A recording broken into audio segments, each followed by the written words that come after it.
Algunas cosas que nos quedan muy simples de repente. Voy a ir a lo que es... si se dan cuenta, hasta este punto hemos logrado hacer un CRUD completo con TimeLeaf. Y hemos logrado incluso lidiar con lo que son imágenes.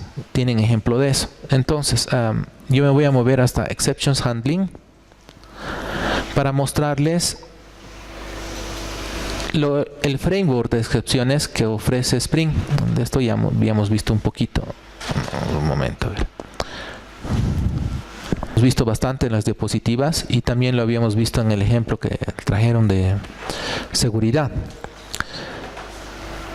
En este exception handling es casi nada, prácticamente nada lo que yo hago. Me defino una excepción en el paquete de excepciones que no había. He creado un paquete de excepciones debajo de la ruta principal, de la paquetería principal. Esta excepción utiliza lo que hemos visto en las diapositivas, ¿verdad? Mapear una excepción específica indicándole un código de estado es con la anotación response status. Entonces en este caso esto va a mapear en los casos donde el recurso no se encuentra, no se ha encontrado.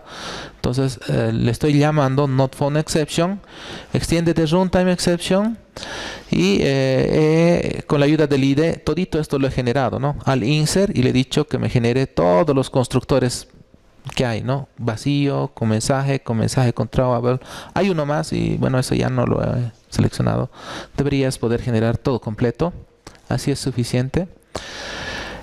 Y en el generic, obviamente recuerdan que yo les había indicado que uno de los cambios que hice era el manejo de optional, ¿verdad? Si el dato no estaba presente, antes aquí devolvía, ¿qué cosa? Un runtime exception. Ahora estoy devolviendo un not found exception. La diferencia es que este not found exception, a diferencia del otro que devolvía error 500, ¿recuerdan? Devolvía error 500, este tiene estado y el estado que devolver es not found 404. Entonces la serie 400 y bueno, básicamente te dice lo mismo, ¿no? Tal clase con tal ID no ha sido encontrado. Ya les he dicho respecto a los IDs, a mí no me gusta exponerlos, pero esto es un ejemplo práctico.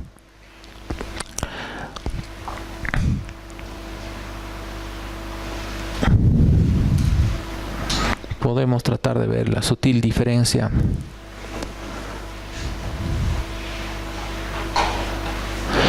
Eso va a aplicar para cualquiera, para ítems, para categorías, para todo.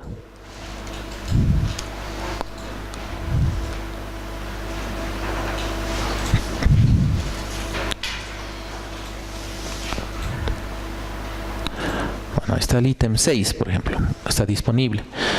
Pero si ahora yo, por ejemplo, le mando el ítem 63 o cualquier número que no hay, sigo teniendo un error bastante parecido, ¿no? La única diferencia grande es que aquí ahora te dice el estado, ya no es 500, sino es 404. Eso es cuando tú quieres hacer el mapeo de los estados como tal. Es decir, Spring ya tiene un framework que te ayuda a manejar las excepciones a nivel de la capa web.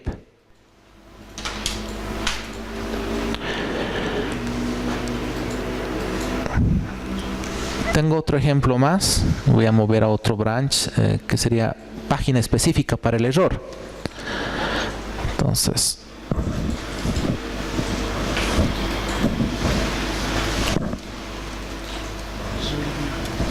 gracias.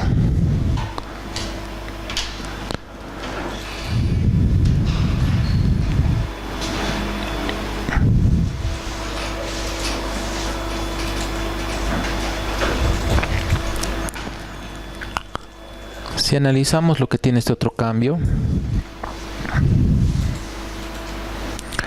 es bastante sencillo, ¿no? Para empezar, he definido una paginita de error en templates. Bien simple, ¿no? Aparte del título y todo lo común, tiene lo siguiente. Va a recibir un objeto de tipo excepción y su mensaje. Y nada más. O sea, va a mostrar el mensaje de la excepción. Solo eso. Y va a decir página de error. Nada más. Entonces, en el item controller, en el caso que nosotros queremos manejar una página específica de error, el cambio es lo siguiente, ¿no? Puedes definir, en este caso, la notación útil es response status, not found, y lo que haces es utilizas la notación exception handler, donde también le dices, esta es una excepción de tipo not found exception. Este not found exception, a ver, ¿dónde está? Es lo que nosotros habíamos definido antes, ¿verdad? Sobre eso está construido. Si regresamos a los cambios,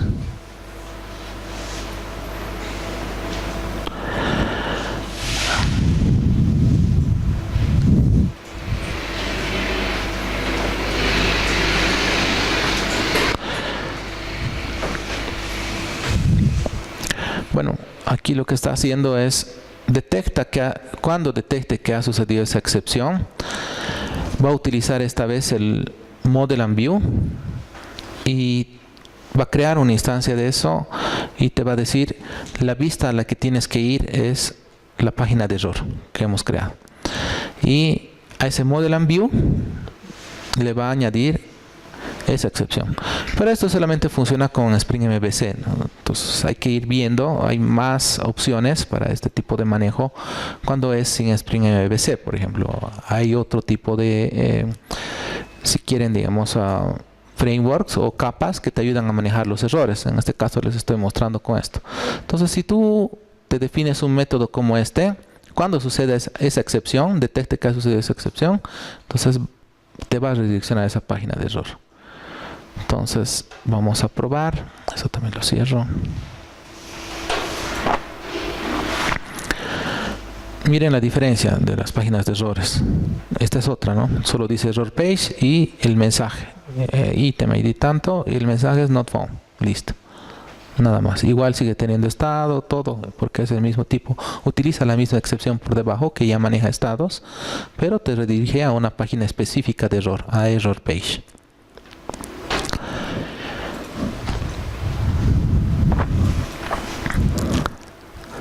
Puedes definir en lugar de en cada controlador, tú puedes definir, por ejemplo, a nivel de la aplicación como tal.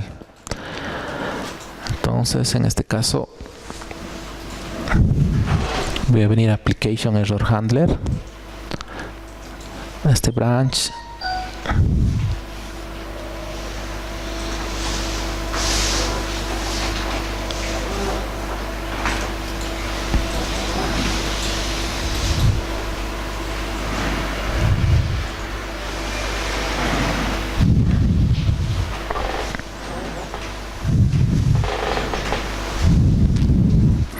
Me he definido un controlador que se llama Controller Exception Error Handler. Tiene que tener esta notación, Controller Advice.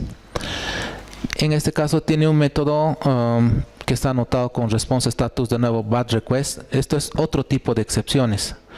Cuando en realidad tú vas a botar Bad Request como Response Status, en este caso en particular, vean, Exception Handler, por ejemplo, va a manejar, la excepción que va a manejar es Number Format Exception. Entonces, lo que le está diciendo esto es, vas a detectar ese tipo de excepción, Number Format Exception. Y al Model and View le vas a decir que vaya a la vista de Application Error. Y ahí tú le vas a mostrar la excepción como tal.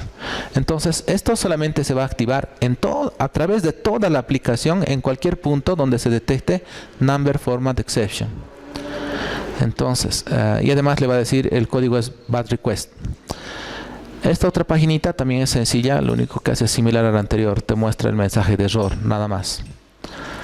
Si probamos, en este caso, si replico el mismo escenario de pasándole 63, el error es otro, ¿verdad? Este es un not found.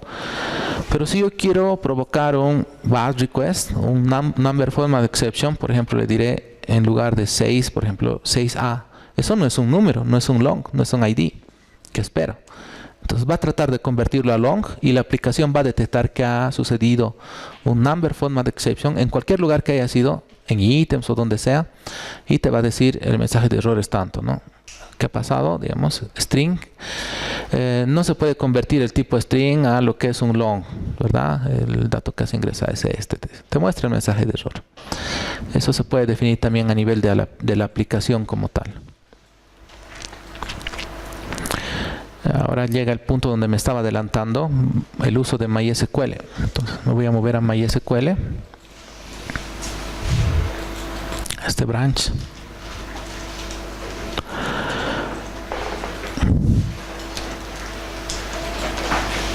Para eso nosotros tendríamos que tener corriendo nuestro contenedor, nuestro Docker. Voy a limpiar esto con imagen de MySQL. Y ya les había pedido hace varios días que ustedes ejecuten un comando Docker de acuerdo al manual, donde ustedes puedan crear la instancia o hagan la instalación de manera manual.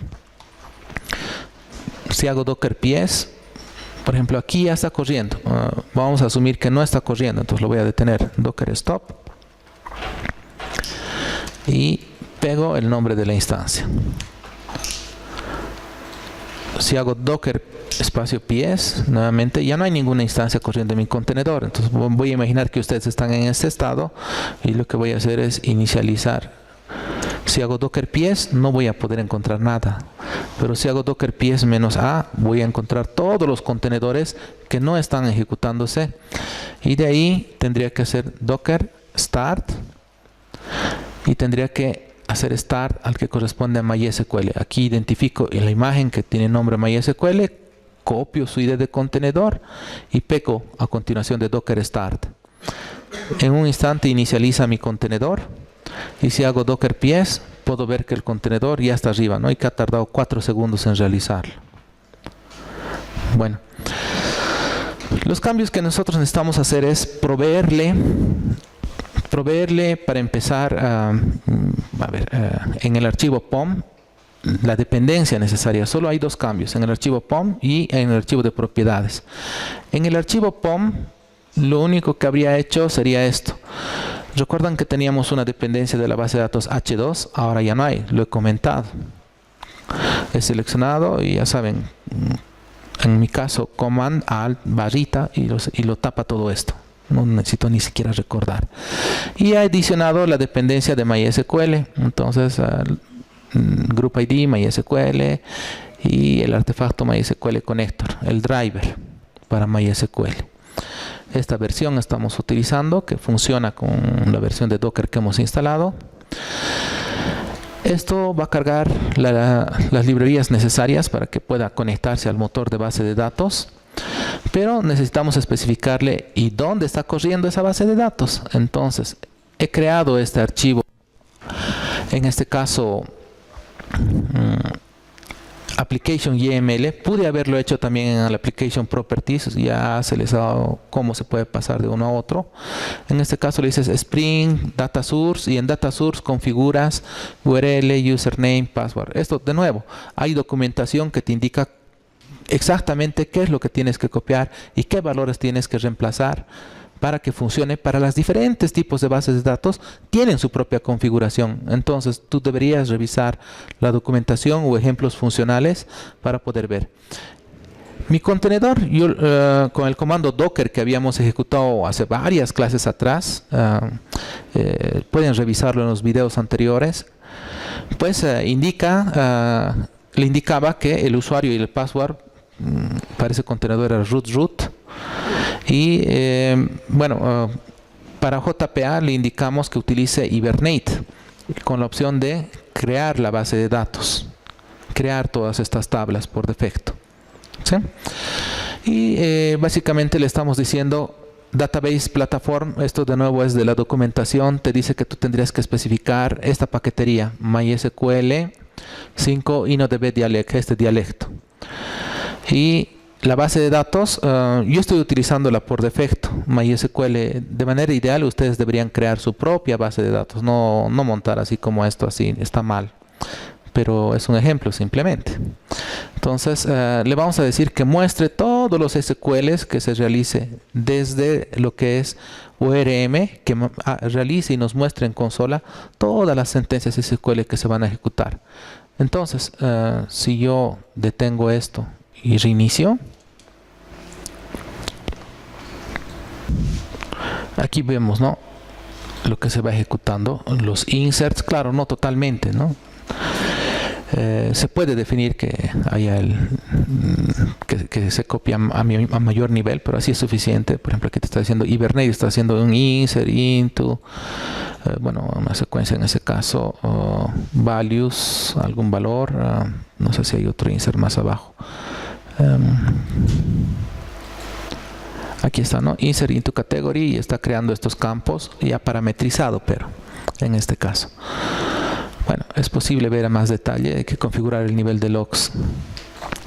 Va creando toda la estructura, ¿no? Que es necesaria, todo lo necesario te va mostrando. Y va haciendo los insert en la base de datos. ¿Cómo sé que funciona? Ustedes tienen aquí una pestañita que se llama Database. Y ustedes pueden crear una nueva base de datos, por ejemplo. Podrían decirle... Data Source, perdón, y podrían elegirse cualquier base de datos que está aquí disponible. Claro, es de manera opcional, solamente para tener un cliente en el mismo IDE y no estar moviéndonos de un lugar a otro. Podría conectarme a cualquiera de estos, ya te ofrece esta funcionalidad. Y por ejemplo he seleccionado MySQL y ahí le he dado la configuración siguiente. Le he dicho que esto se va a conectar a localhost, porque así lo expone el contenedor Docker a mi máquina local, la base de datos que utiliza, el usuario, el password. He hecho un test conexión y ha funcionado. Claro, el driver de entrada no hay y te ofrece una opción y te dice, ¿quieres descargar el driver? Le dices que sí, porque si no, no vas a poder probar. Una vez que está definido, por ejemplo, tú podrías ver, si quieres, si le das doble clic en categoría, esto va a realizar la conexión. Aquí está el select, te va mostrando incluso las operaciones que hace y ya te muestra lo que hay en la base de datos MySQL como tal. Nosotros de nuevo podríamos tratar de cargar una imagencita, por ejemplo, y verificar de nuevo si realmente se carga o no. Image, choose file, open, cargar la imagen, ya está. Obviamente, bueno, justo he ido a category, tendría que ser items. Obviamente aquí está todo mezclado, ¿por qué? Porque es la base de datos por defecto y no está bien hacerlo así, ya les he explicado eso. Pero, por ejemplo, si vemos, aquí también está la imagen, ¿no? De tipo, te da más detalle, ¿no? 480 por 480, cuánto pesa. Y incluso, digamos, hay más funcionalidades, ustedes tendrían que revisarlo. Para mí lo que sirve es que te va mostrando los datos y es lo más esencial. Bueno, ¿qué quiere decir? Que apenas, digamos, con realizar una configuración y montar el driver, hemos pasado de una base de datos H2 a una base de datos MySQL Server. Podemos hacer lo mismo, pero esta vez voy a detener esto. Voy a moverme a otro branch. Me voy a mover al branch Microsoft SQL Server. Voy a hacer un checkout. Van a ver cómo me muevo de base de datos. Son las ventajas de ORM. No solamente ORM está disponible en Java o en Spring, también hay lo que es el Entity Framework en el mundo de Visual Studio. Es la misma idea. No te casas con una base de datos en específica, puedes migrar cuando tú quieras. Lo único que he hecho ha sido cambiar el POM. Miren, lo he dejado comentado lo de H2 y también lo he dejado comentado lo de MySQL. Por si alguien tiene problemas al final de hacer su práctica y dice, no he podido instalar MySQL, hay algunas personas que dicen, no, tampoco SQL Server, y otra tampoco, entonces he utilizado H2 nomás. Me dicen, pues bueno, digo, no hay ningún problema, ¿no? ¿Sí? Pero pueden moverse ustedes como quieran. He cargado una dependencia, igual en una clase anterior ya les había dado las instrucciones de qué es lo que tienen que hacer. Montan esta dependencia. Y básicamente la dependencia que funciona sería la siguiente. Antes de que haya esta dependencia, lo que pasa es que tú tenías que adicionar el drivercito o la librería de manera manual. Ahora ya no, o sea, ya solamente copias esto y ya funciona. Claro, la dependencia no está disponible en el repositorio central de Maven, entonces tienes que instalarlo. De nuevo les digo, en una clase anterior ya se explicó al respecto los pasos necesarios para instalar esta dependencia hasta Maven. ¿verdad? Igual está en el manual los pasos, por si no lo recuerdan. Imagino que ustedes ya lo han hecho. En ese entendido de que ustedes ya lo habían hecho, esto se cargaría, esta dependencia ahora sí se cargaría de forma automática. Y el otro cambio es en el YML. Vean cómo varía. Lo he dejado comentado por si acaso. Si a alguien le gusta MySQL, pues puede fácilmente regresar. Debería borrarlo, pero como es algo académico, lo dejo. Noten que se requiere algunos otros parámetros, varía la configuración, no es lo mismo, ¿no? Entonces, por ejemplo, en este caso te dice tienes que decirle que es SQL Server y bueno, nada más está utilizando el puerto por defecto. El usuario cambia porque en mi contenedor Docker lo he creado de esa manera. También les he explicado qué es lo que tienen que ustedes hacer en una clase anterior. La plataforma cambia, aquí solo tienes que especificar MS SQL. Aquí ni siquiera antes no había ese atributo platform como tal, había database platform. Aquí varía, entonces realmente existen variaciones y tú tendrías que ver según la documentación qué es lo que necesitas copiar. Driver class name para MySQL, pero para el otro no había. Entonces son ciertas configuraciones especiales que tú tienes que adoptar. Y aquí le estoy diciendo, a diferencia del anterior que le decía simplemente DDL create, aquí le estoy diciendo todo el tiempo tú vas a crear y vas a eliminar. Lo que yo les recomiendo es que ustedes esto deberían cambiarlo a que solamente cree o que lo actualice, nada más, que el DDL sea de ese tipo. La primera vez que lo cree todo y luego de ahí para adelante que actualice, pero que no borre, porque si no van a perder todo lo que ustedes vayan realizando. Esa es tarea para ustedes. Bueno, la base de datos, SQL Server como tal, y que nos muestre también las sentencias SQL. No lo he hecho correr. No va a correr porque no está corriendo todavía el motor de base de datos. Vamos a ver cómo reclama y nos dice no hay donde me conecte. Si trato de ejecutar algo, tal vez ahí sí reclama. Ítems. Listo, ya ha fallado. Ahí está, ¿no? Te dice, he tratado de hacer una conexión TCP/IP y bueno, no hay, ¿no? En este puerto, por defecto, ha fallado la conexión. Connection refused. ¿Por qué ha fallado? Porque no tengo corriendo el contenedor Docker donde está la base de datos SQL Server. Entonces lo que yo voy a hacer, primero voy a detener el contenedor de MySQL, Docker Stop, y le paso el ID del contenedor MySQL y acto seguido voy a hacer un Docker PS -a y voy a escribir Docker start y voy a buscar dónde está MySQL Server. Por si acaso he notado, uno de sus compañeros, esta imagen de Docker me ha confirmado que también sirve para Windows, o sea, es igual de funcionar Windows, Linux y Mac, no hay ningún problema con esta imagen que está en el documento. Entonces voy a entrar a esta imagen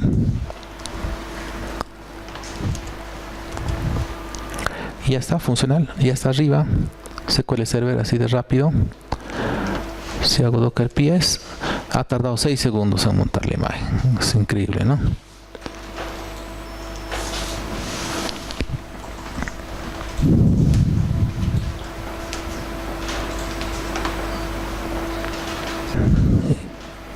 Vamos a volver a intentar aquí y ya puedo leer todo desde la base de datos SQL Server. ¿Cómo sé? Puedo venir a mis databases, lo mismo que en el anterior caso.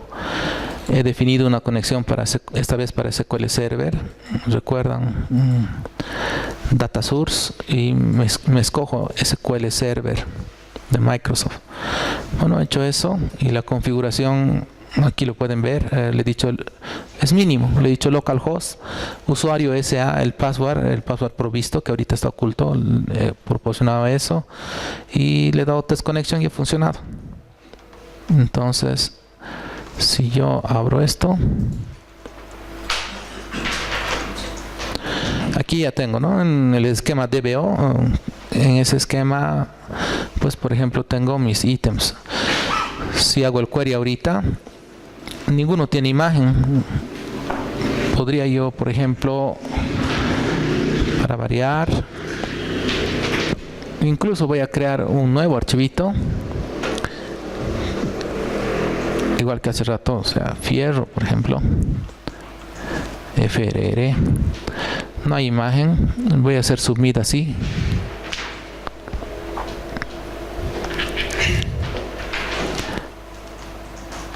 Y voy a ponerle una imagen. Si actualizo esto, ¿dónde está?